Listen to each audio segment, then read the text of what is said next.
discussing the nervous system, and showing you that we dedicate 2 class meetings. That's how important this nervous system is. So, who can remind me?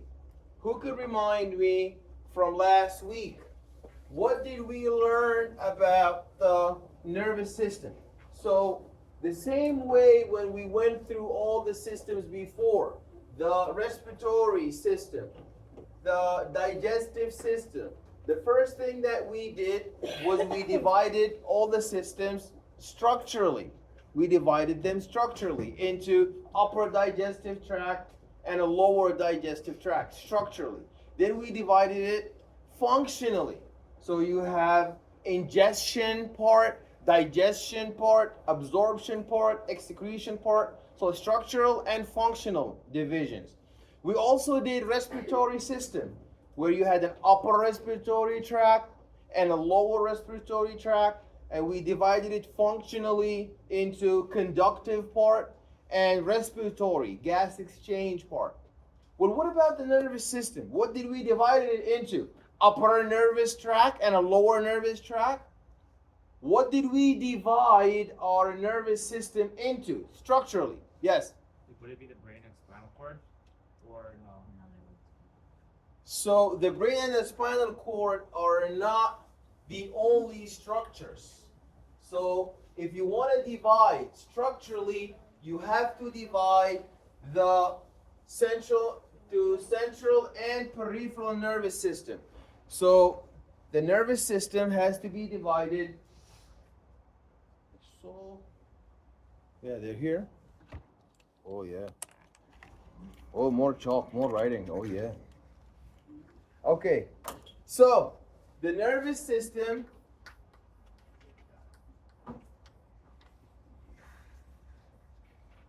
has to be divided structurally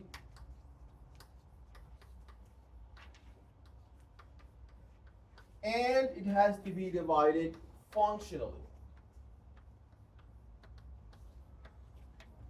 What did we divide our nervous system into structurally?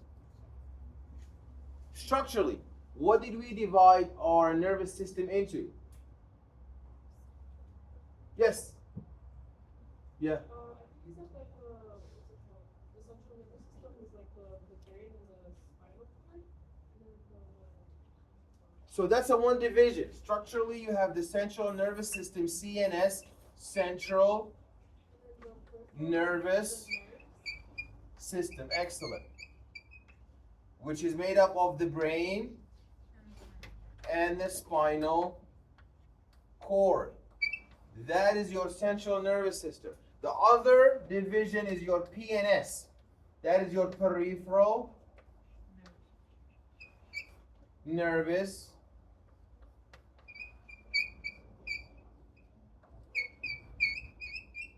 your PNS. That's your peripheral nervous system, which is made up of nerves.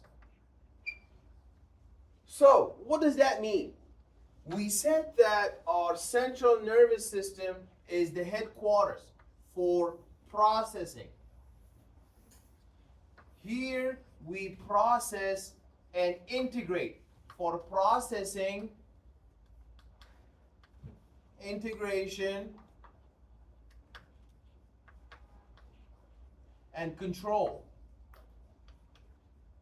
So here we have the integration and we have the processing. And that is your brain and the spinal cord. We said you call the hospital will process, will integrate, whether you need an ambulance, whether you need life support, what do you need? That's going to be processed in the headquarters for the integration. So all the processing, the computation takes place in the central nervous system. Then it is the peripheral nervous system that's responsible for bringing in an input. The peripheral nervous system brings in, the peripheral nervous system is gonna bring in an input. We said that the central nervous system, the brain, the spinal cord, is important for control, is important for processing, and it's important for integration. The brain and the spinal cord. Who gives the input? So the input is always sensory. Excellent. And who said that? Ellis. Good job, Ellis. So the input is always sensory. Ellis does not sleep in lecture. Maybe because she's too close to me. That's good. That's impossible to happen, sleeping. Sensory input. So the same way you make a phone call to the police because you saw, that's a sensation. You saw somebody falling on the ground. They need an ambulance. You heard somebody screaming. Ah, there's a crime. You need to call the police. So always the input is based on sensation. So there's a receptor. So the receptor will fire an alarm with a sensory input. Will fire an alarm. So an input is always sensory. Then the sensory information is going to go to the brain and the spinal cord, and there's going to be processing. Then, based on that, an output is going to be generated. So we're going to generate an output. We're going to generate an output. We're going to generate an output that is motor. The input is sensory. Isn't your input a Yeah, we're getting to that. Good. Then, we're dealing with an output. So the output is always targeting an effector to give us an effect. An effector. This effector will give us an effect. So that's why we call the nerves who carry an output that is motor to the effector. For effect, we call them efferent. Efferent neurons. These are efferent neurons. And the sensory input is going to be afferent. Afferent. Because the efferent is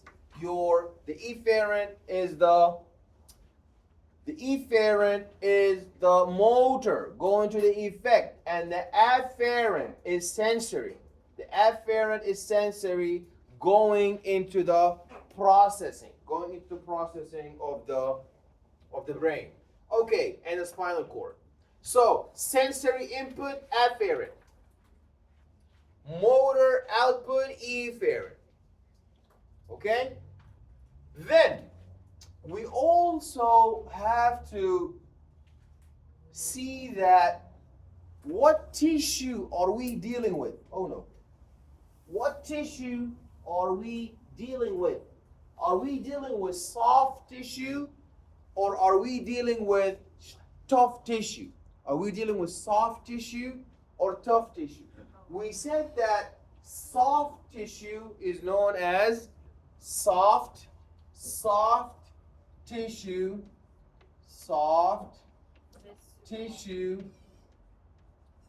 is known as visceral. Soft tissue is known as visceral. What's an example of soft tissue? That's the heart, the lungs,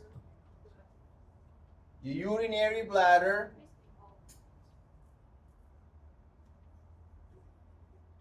the heart, the lung, the urinary bladder, and the brain. The heart, the lungs, the urinary bladder, and the brain.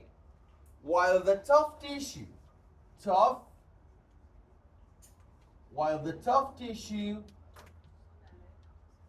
is going to be your bone, your skin, your joints, and your muscle. So how do I tell? And that is known as somatic. Somatic. So this somatic tissue is tough strong tissue. Visceral tissue is soft, really soft tissue. Okay, so if I want to differentiate my somatic tough tissue from my visceral somatic tough tissue, visceral soft tissue. Now, in order for me to classify if the sensory input who's also afferent and input, if we're dealing with soft tissue, that's going to be visceral somatic afferent input. And if we're dealing with soft tissue in an output, that's going to be visceral efferent output motor effector response. So if you're dealing with soft tissue, that's visceral. If you're dealing with tough tissue, that's somatic. So when you hear somatic afferent, you know that's sensory input dealing with tough tissue. If you're dealing with somatic efferent, you know that is a motor response for a tough tissue. So how do you tell visceral from somatic? Visceral is always covered by bone. You know how you keep the money inside the safe? You keep the money inside the safe, and the inside the safe, you say, you cannot break the safe for protection. So your brain, this helmet is covering it. Your skull is covering your brain. Your rib cage is covering your heart, your lungs, your pelvic girdle is covering your urinary bladder. So that's soft tissue. Soft tissue is always covered by bone. Yes? The way I remember it's like visceral, like us humans, we have like this thing, it's called visceral fat, and it's like around our organs. And when you think of fat, you think of something like jiggly, like smooth. So that's how I remember like visceral is like. Good way to remember it. Yeah. Good. Excellent. So visceral fat is an example of fat that's around the viscera, cushion to protect the viscera from damage. Okay.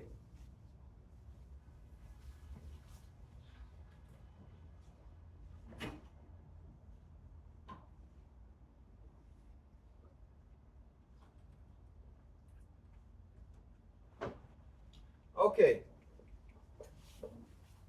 Now that's structurally. Functionally, we divide our nervous system into obviously processing.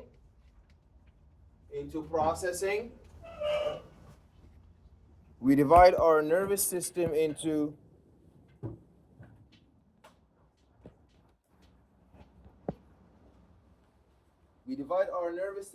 processing, integration,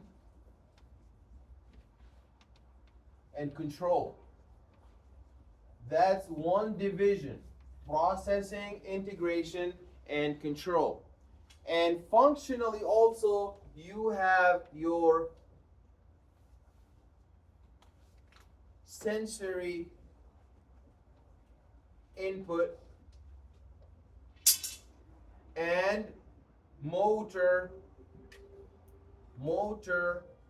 output, and both of them are divided into somatic and visceral. Somatic and visceral. So you're dealing with motor, that's somatic and visceral. Somatic and visceral.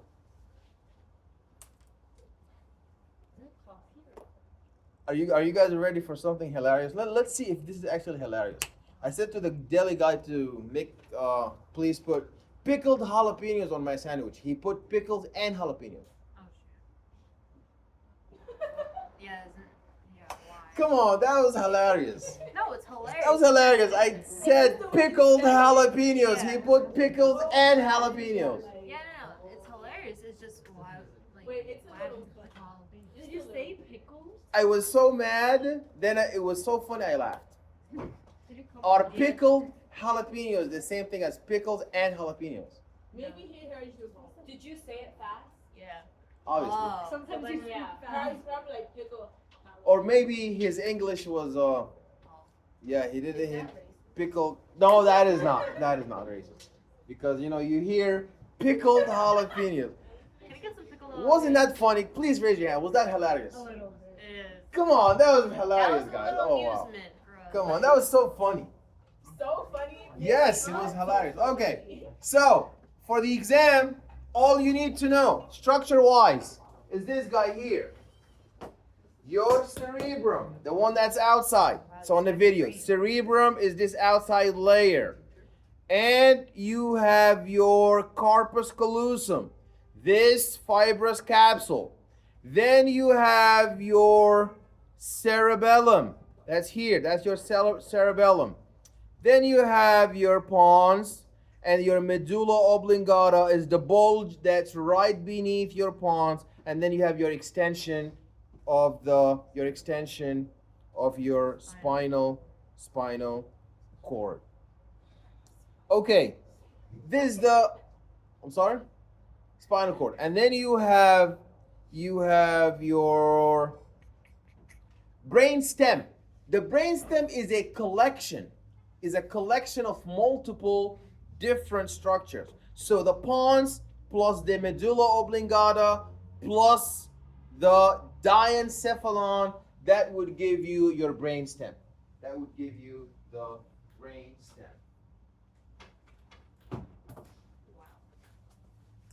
It's so aggressive. Wow. No. I'm trying now. Trying what? I was very fat in high school because always I study. I don't have time to exercise. But now after I finish studying, now I'm trying to go back. What Good do for you you. think you're gonna get into? I contacted a boxing gym last year.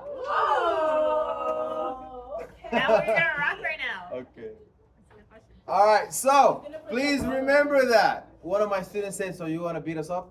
Yeah. Okay. Like Mike That's Tyson. Mike Tyson. Yeah, like Mike Tyson. Why not? Yeah, that's what one of my that's students why said. Oh, it's true. Like, I felt so bad for this. You can Yeah. play for this week and utterly get. Yeah. If you give me $20 million, I'll fight a lion. Really? Oh, lime. Not Lime. person. Okay, guys. Alrighty. So, do we know our spinal cord? It's great. Our spinal cord is part of our pickled jalapenos. That's hilarious. Okay, peripheral nervous system is made up of nerves and ganglia. What's gang? Ganglia is the way the nerves. Some nerves are coiled in like a meshwork. That's a ganglion, but they're all nerves. So your peripheral nervous system is right here, either sending in or taking out. You know, when you come to school, you come to learn. So you take a downtown trip and an uptown trip. So a trip from home to here and a trip from here to home. That's the peripheral nervous system, your tracks. But when you get into school, the processing, the integration, that happens in so the information, the signal, you touch something hot. It's so hot.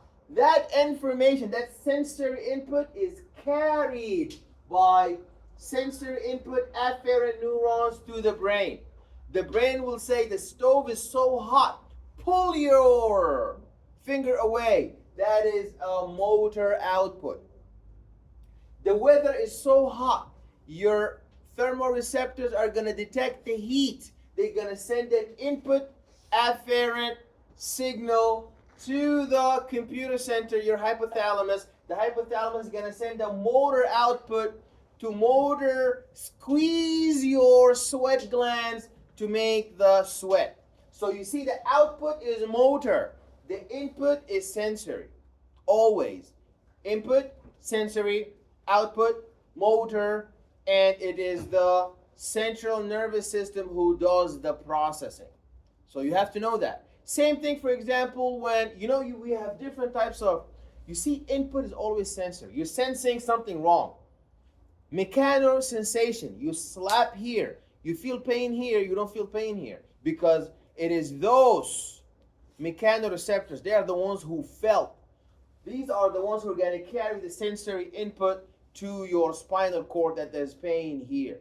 There's also chemoreceptors. These chemoreceptors, they taste the blood. Is it too acidic? Is it too basic?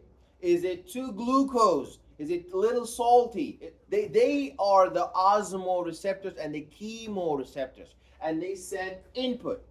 Then the output will always be correcting. That's why I call it negative feedback. The output is going to be correcting the input. You touch a hot stove, sensory input going to go in to make a motor output withdraw. You step on a nail, sensory input, nociceptors. The receptors who detect pain are known as nociceptors. They're going to send the pain signal to your spinal cord. Your spinal cord, ouch, is going to pull your heel away. So that's a motor output. That's always correcting. So if you're dealing with input or output, that's the peripheral nervous system. If you're dealing with integration, that's your central nervous system. Okay, so who can give me an example of a somatic sensory neuron? Somatic sensory neuron. I'll give you one example. You guys help me with the second one. I know somatic means tough tissue, like the skin, the bone, the muscle, and the joints. Sensory means I'm carrying pain toward my central nervous system. So an example of that would be if I touch a hot stove.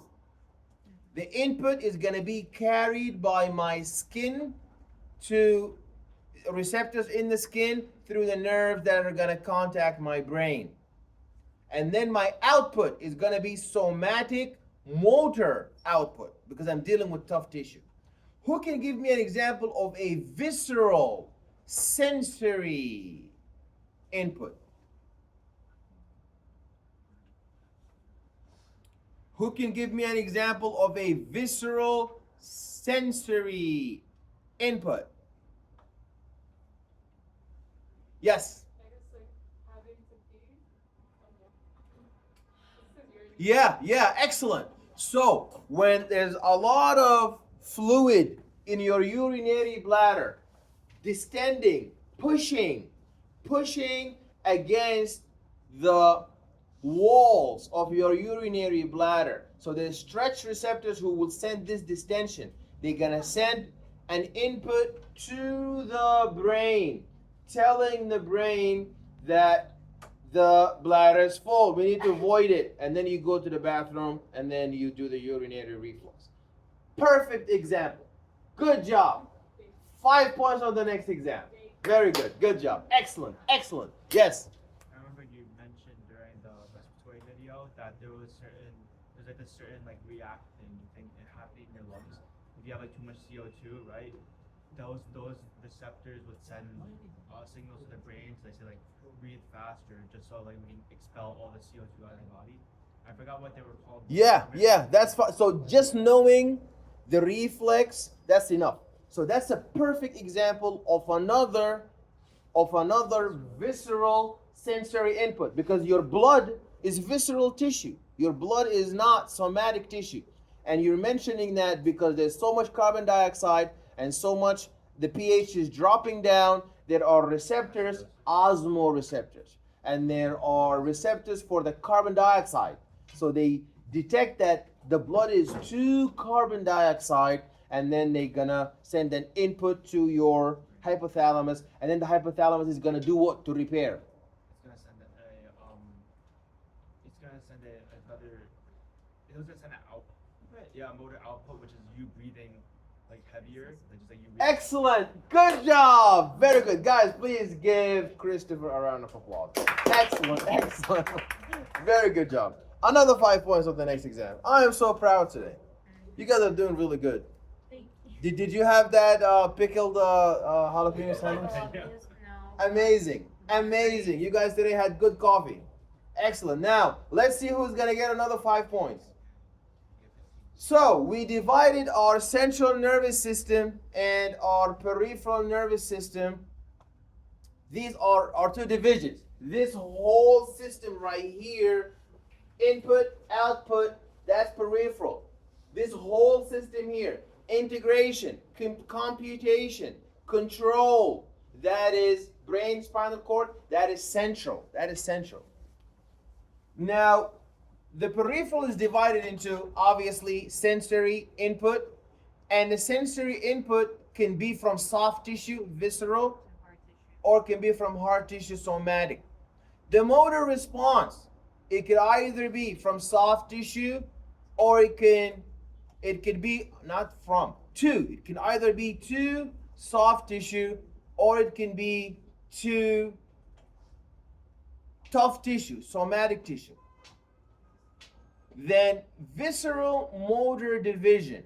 Now this one is a little bit complicated. Mia Bella, please email me. Okay? All right. Visceral motor division is divided into three different divisions.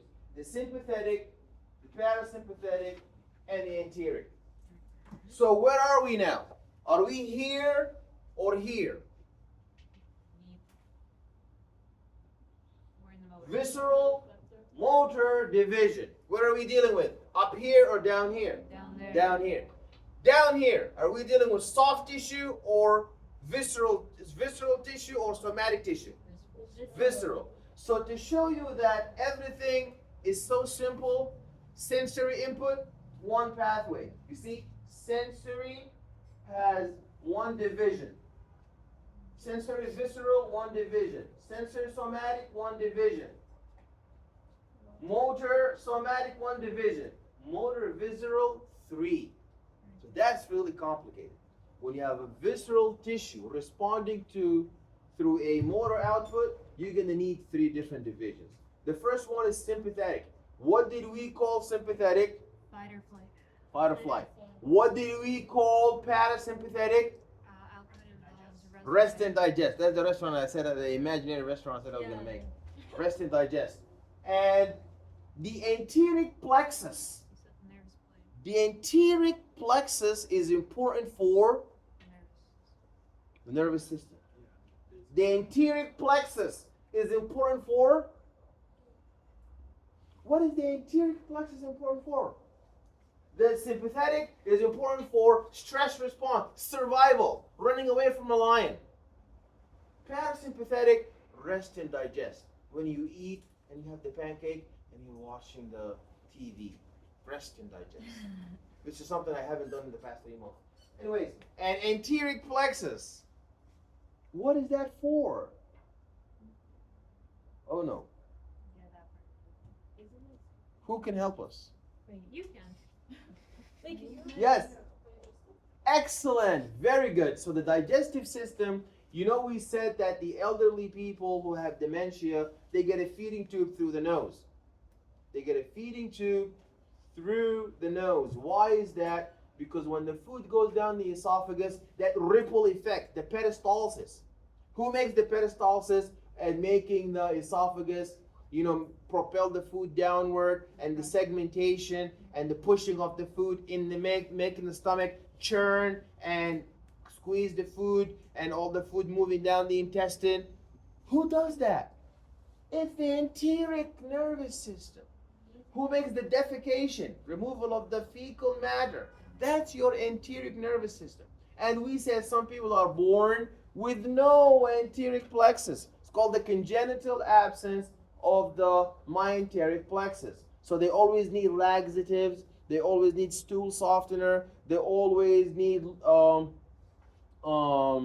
these lubricants, because the nerves who are there to cause this segmental peristalsis move is not there. So they have a very difficult time. So usually it's your autonomic nervous system moving down the food. So people say, you know, I had a meal, I need to get soda to wash down the food. Okay, so if you had no soda, the food is not going down? So it will go down, it's just an excuse to get soda. But it will move down through your enteric plexus by your nervous system, sending electric action potentials to move the food down. That is soda.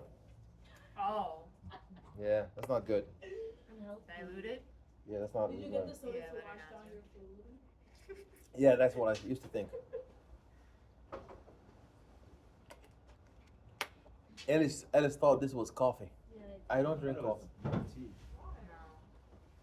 I don't drink coffee. It's just at all? So how do you it's make too that? bitter. I like sweet stuff. I don't like. Add sugar to Hey. milk, half a nap, and you're done. Ew, it's disgusting. Okay. We said that the nerve cells are excitable and they conduct the electricity. Sensory afferent neurons. Efferent neurons are dealing with effectors. Afferent sensation. Interneurons receive signals from other neurons. So as you see here,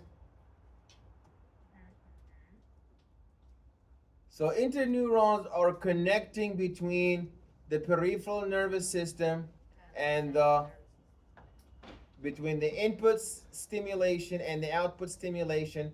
They are right in the middle. They are connecting. They are found within the central nervous system. So you see here in my slides, the interneurons, they are in the middle. So what neurons are these? The ones who carry from your finger to your nervous system. What kind of neurons are these? What kind of neurons are these? Chanel.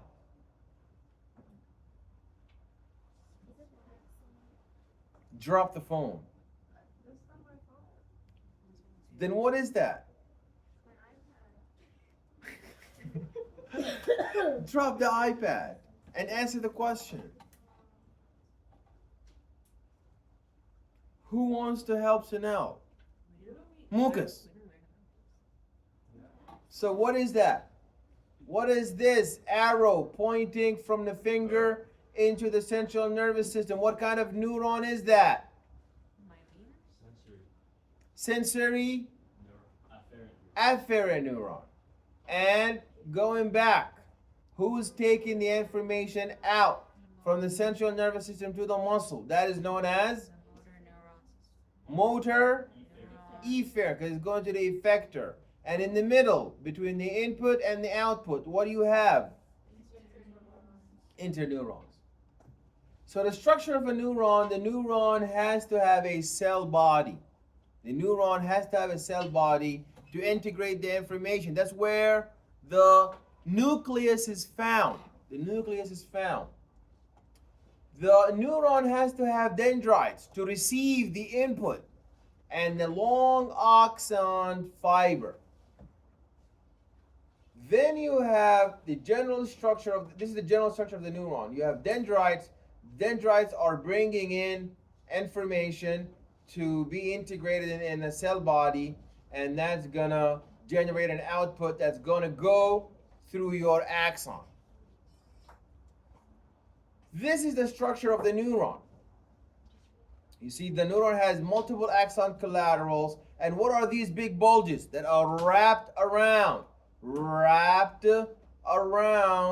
the, these are myelin sheath. These are myelin sheath. Okay, this is the myelin sheath. And these are the axon terminals. And this is a terminal arborization. You see, this is an axon hillock. This is a neuron. These are the neurons. These are the dendrites. And this is an axon hillock. And that's the axon. This is the axoplasm. And this is the axolemma. This is the axoplasm. And that is the axolemma. And this is the Schwann cell nucleus. What does the Schwann cell do? The Schwann cell wraps myelin sheath around the axon. Wraps myelin sheath around the axon. And you see this myelin sheath that is wrapped around the axon is important for myelin sheath wrapped around the axon is important for the speed in which the signal is going to transfer from one node to the next. You know when you take a train, you take a train express, the express train is gonna skip. It's gonna skip a bunch of stations. So if you look here where my mouse is, look at the mouse in the screen. So we are at this station. We're not going step by step. We're jumping. You see, we're jumping to the nose. We're going from here into here, into here, into here. So you see we're jumping. So that is the importance of the myelin sheath. So if there was no myelin sheath, we would have to go step by step. But here we're jumping around. So that increases the speed. So the more myelin sheath that's there, would there be more speed or less speed? More speed. More speed. Very good. What's the name of the cell that makes the myelin sheath in the peripheral nervous system? What is it called? Schwann cell. See where my mouse is? Schwann cell. What is the Schwann cell? The Schwann cell is the cell that makes myelin sheath in the peripheral nervous system. But do we only have peripheral nervous system? We have a central nervous system. What's the name of the cell that makes myelin sheath not in the peripheral nervous system, but in the central nervous system? What is that called? Oligodendrocyte. Right here. Oligodendrocyte. This oligodendrocyte is a cell that makes myelin sheath in the central nervous system, while the Schwann cell makes myelin sheath in the peripheral nervous system. What's the difference between a Schwann cell and an oligodendrocyte?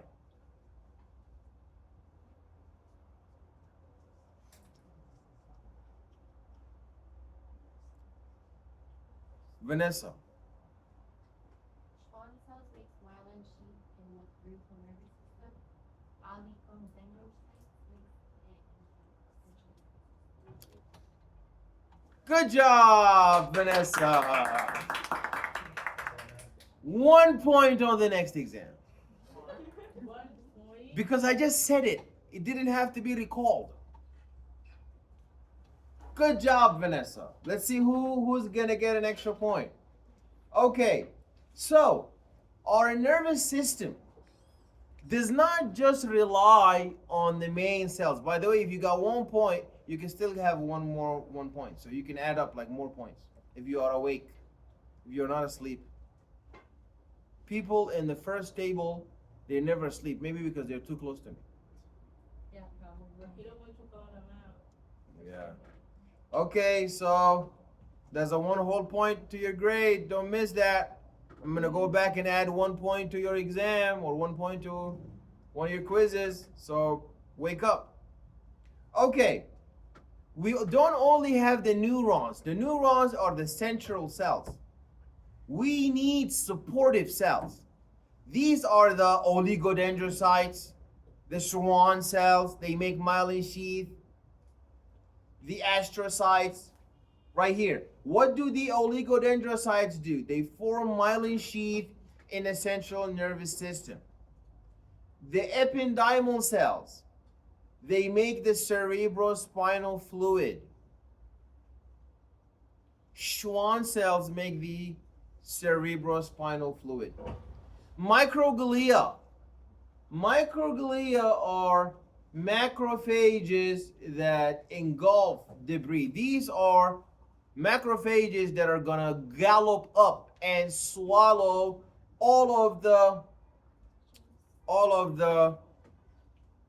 they're gonna swallow all of the debris and the bacteria that is found on the central nervous system. So it's like a lysosome. Yeah, so they are immune cells for immune protection. And then you have your astrocytes. Your astrocytes, these are star-like cells. Astrocytes, like star. Star-like cells, these are the most abundant type. And they have a wide variety. So look at all these functions. You don't have to memorize all of them. When I give you the homework set, just make sure you know these questions. The exam question. Remember, like I gave you last time, these sets for the exam.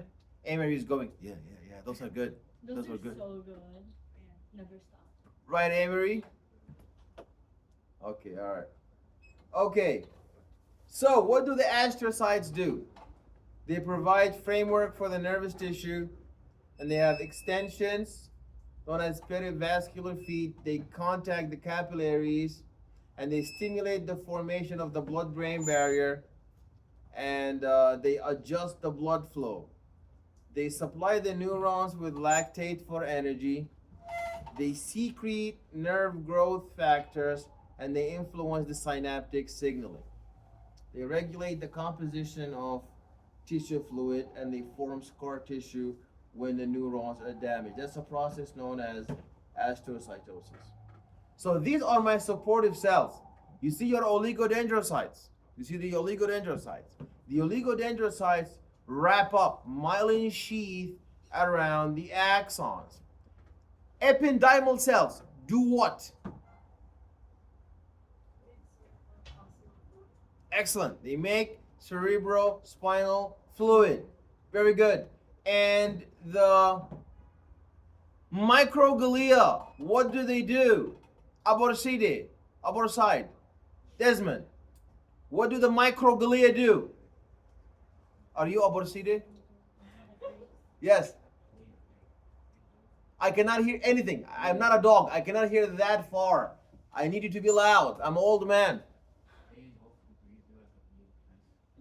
Very good. Excellent. Good job. 1 point for Aborcide. Is it Aborcide or Aborcide? Aborcide. Very good. Good job. So now do you see the myelination wrapping around carpet around the axon? The basal lamina is the connective tissue, a connective tissue that surrounds the myelin sheath and anchors and staples together the neurons to the nerve tissue. See the oligodendrocyte making myelin? Some axons, they're not myelinated. Some axons, they are not myelinated.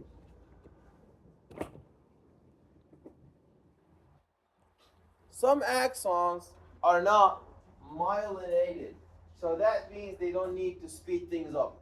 A perfect example of that would be your interneurons, because they're not carrying things far away.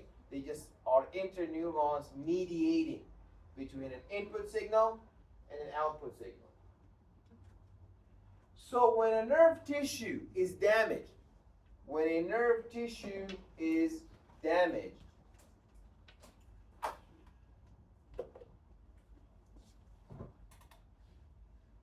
Break. Is it good? What type of soda is it? Coke. Pepsi. Oh, At least bad. not Coke. So So unhealthy. One day I would be healthy. you look healthy, so you're fine. I look is this one thing and reality is another. Thou shalt eat healthy. That was that. Very good. Thou shalt be ambitious to eat. Winter arc healthy. coming soon. Hmm? Winter arc. Like you're gonna get healthy during the winter. I hope. Break. Yeah. I haven't had a break since September. And plus Thanksgiving break is coming, so you're Yeah, gonna you'll be break. fine. Oh, there's more work now Why more work? because I gotta update all the schools and all the classes from the other schools. Well, then Anyway, you have 5 days off. no, it's only when the school ends. I'm just gonna be happy. So. You don't teach summer school? Oh. You don't teach no summer school? So you're like, oh, Yeah, I teach summer school. Yeah, I teach summer school. I teach all year round. Oh. Yeah, No, that's depressing. yeah, it is. that's his For job. some time. Okay, guys. The cell cycle. Why do I not like the name the cell cycle? It should be called the cell division cycle. It's divided into 2 stages. What are the 2 stages of my cell division cycle? Vanessa. I don't remember. Julia. What are the 2 stages of my cell division cycle? For a point. So one. For Jeopardy? Amory. Amory had no idea. And Nora. Excellent. Very good. Interface, 1 point for Nora. 4 points. 4? Yeah. Yeah. Ah, you said you would have a record. You Oh, said please. 4. Interface, 1 word. 5 points. No. Mitosis. Mitosis. These meiosis? Oh no, that should be -10 now. Interface and mitosis. Interface is divided into how many steps? Interface is divided into 3 steps. G1, S, and G2.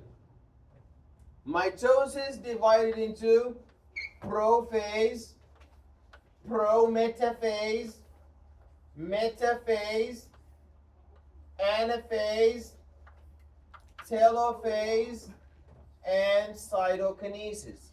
So when we spin the cell cycle, we end up getting more cells. When do we need to spin the cell cycle? Number 1, when we're growing up. You know, when you're a baby, your brain was only 200 pounds. But now it's about 1 pound and 600. What? Your brain was 0.200 pounds. Oh. Point 200. That's like 200 pounds. 200. Yeah, it was like 200 pounds. Like that. Yeah, like we're That's Einstein. that's a very big brain. Yeah, 0.200. So how did it get from 0.200 into a pound and 600? A pound, 0.600 pounds. Wait, what? It went from 0.2 pounds into 1.6 pounds. So it divided. It divided. So we need that for growth and development. And we need to spin the cell cycle for what? Besides growth and development. Cell repair. Cell healing. Excellent, excellent, excellent. For healing and repair and regeneration. Good job, Abigail. 1 point. Excellent. So, if we look here, we have regeneration of a damaged axon, and you have, this is the normal axon. Look at what happens when the axon is injured. It's gonna, a lot of macrophages, that's why they call them macrophages. What does macrophage mean?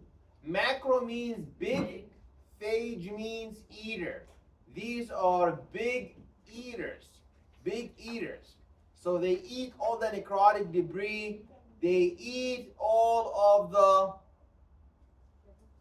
bacteria. They eat all the they eat all of the viruses, parasites,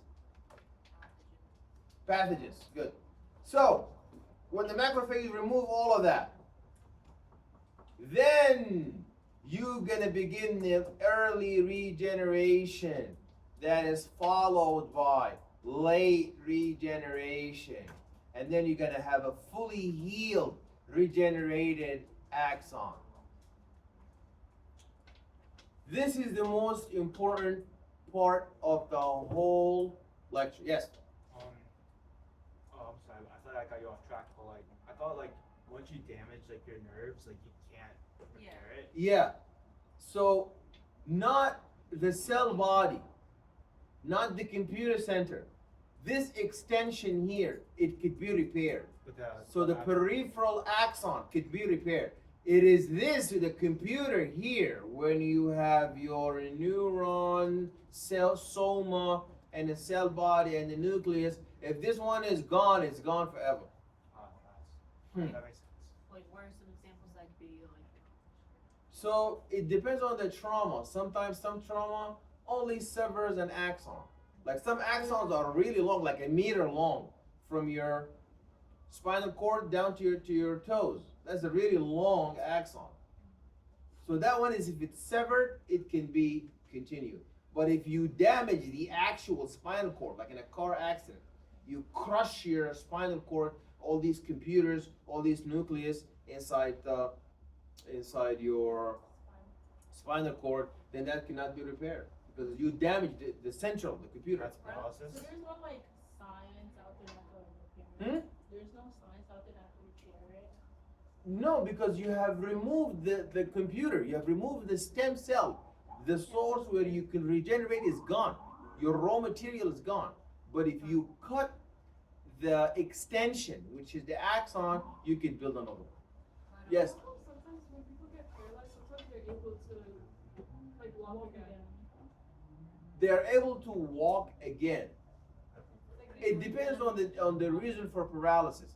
So all the paralysis is not caused by damage to the spinal cord. Sometimes there is damage in the brain that is responsible, like in a stroke, is responsible for the walking reflex. So maybe if the damage is not severe, patients are gonna train and then they're gonna be able to re-walk again. But it just depends on the extent of the damage.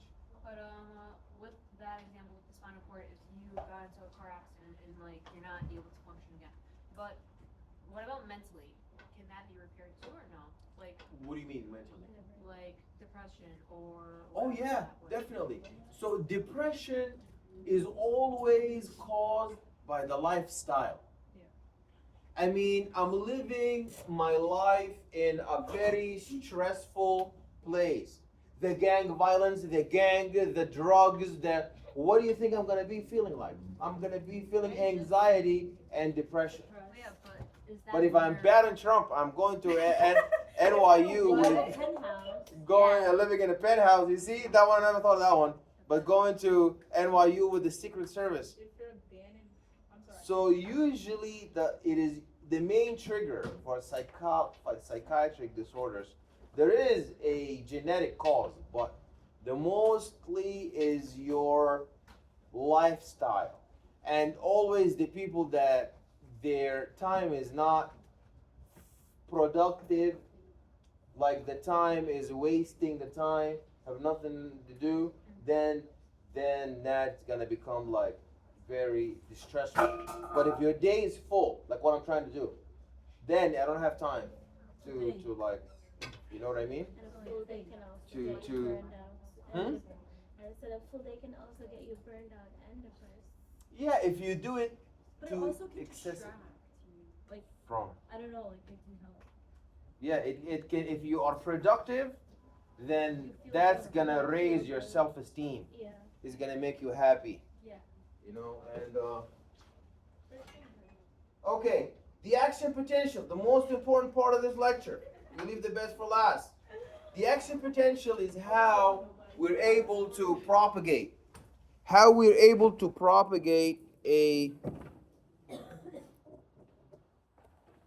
we're able to propagate information.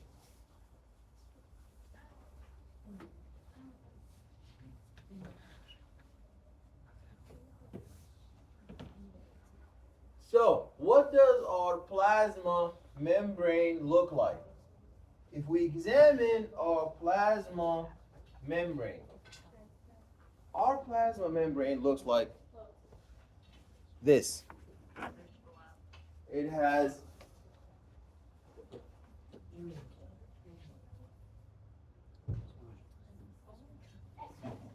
Are those like waves?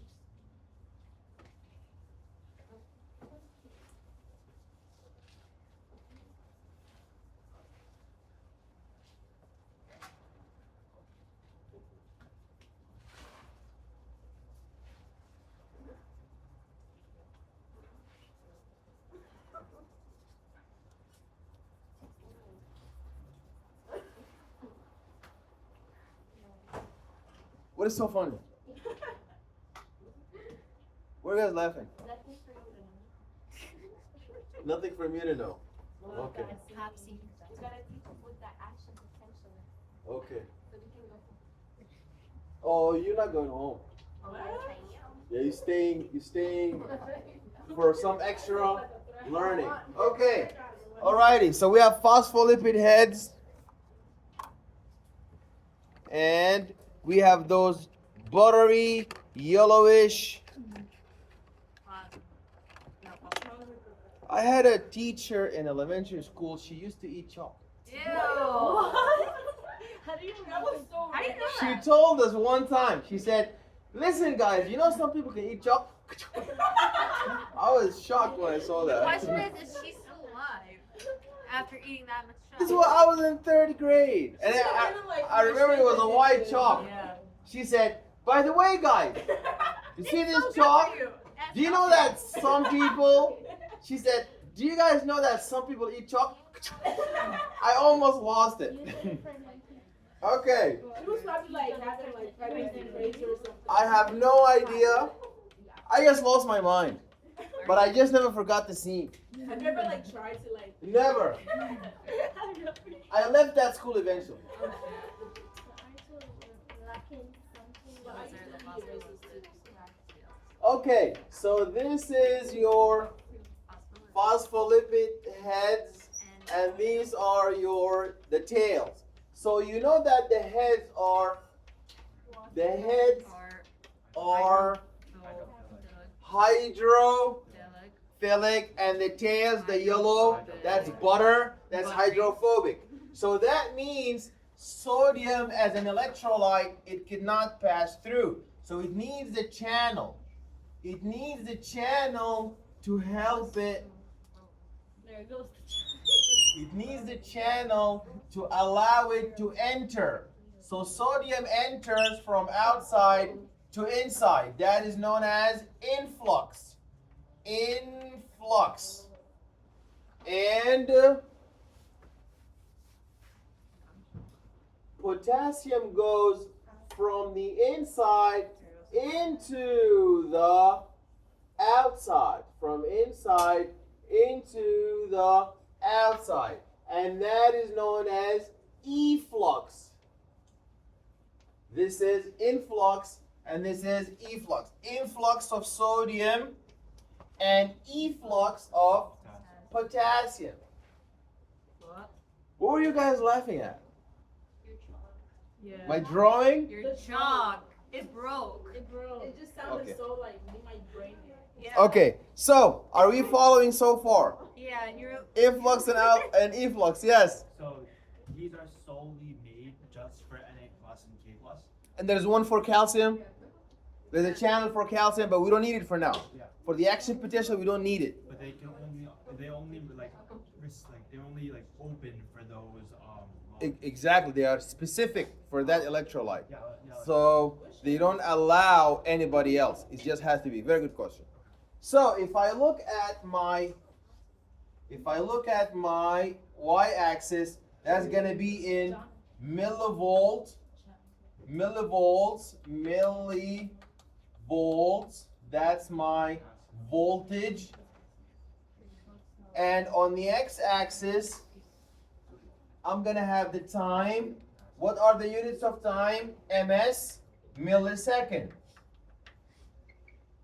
Okay, so I have 4 numbers you guys gotta know. You have -70. -70, that is the RMP, resting membrane potential. And you have -55, and that is known as the threshold for the action potential. Then you have the 0 line, then you have the peak, which is +35. That's the peak. The peak is +35 millivolt. What happens is, whenever there's a stimulation, a thermal stimulation, mechano stimulation, chemical, chemostimulation, excellent. What happens is sodium influx is going to cause a depolarization. Depolarization means membrane potential is going to get more positive. So we're going to get up to the threshold, -55, and then we're going to hit a spike. We're going to go up to the peak. And when we get to the peak, now sodium is going to shut down. The sodium channel is going to shut down. No more sodium influx. So you got to know it is the sodium influx through the sodium channel that's going to cause depolarization, which is going to increase the membrane potential from -70 to all the way +35. I was in debt, 70,000. Then I was in debt, 55. Then I was not in debt. Then I made 35,000. So I increased the membrane potential. That is depolarization. When I go down, so now I shut down my sodium channel. Then my potassium channel is gonna open. I'm gonna have efflux. So the efflux is gonna restore, bring down my potential until I hit my mark again. And it's gonna continue. So you're gonna go up, spike, potassium. Up, spike, potassium. So that's how the action potential is made up of depolarization, influx of sodium. Then you hit the peak, you stop. You close the sodium channel, then you open the potassium. That is known as repolarization. Efflux of potassium, and that's going to bring the membrane potential down. So these successive action potentials is how you're going to have the information propagating. Yes? Do they work together to create a balance for both the sodium and the potassium? They don't create a balance.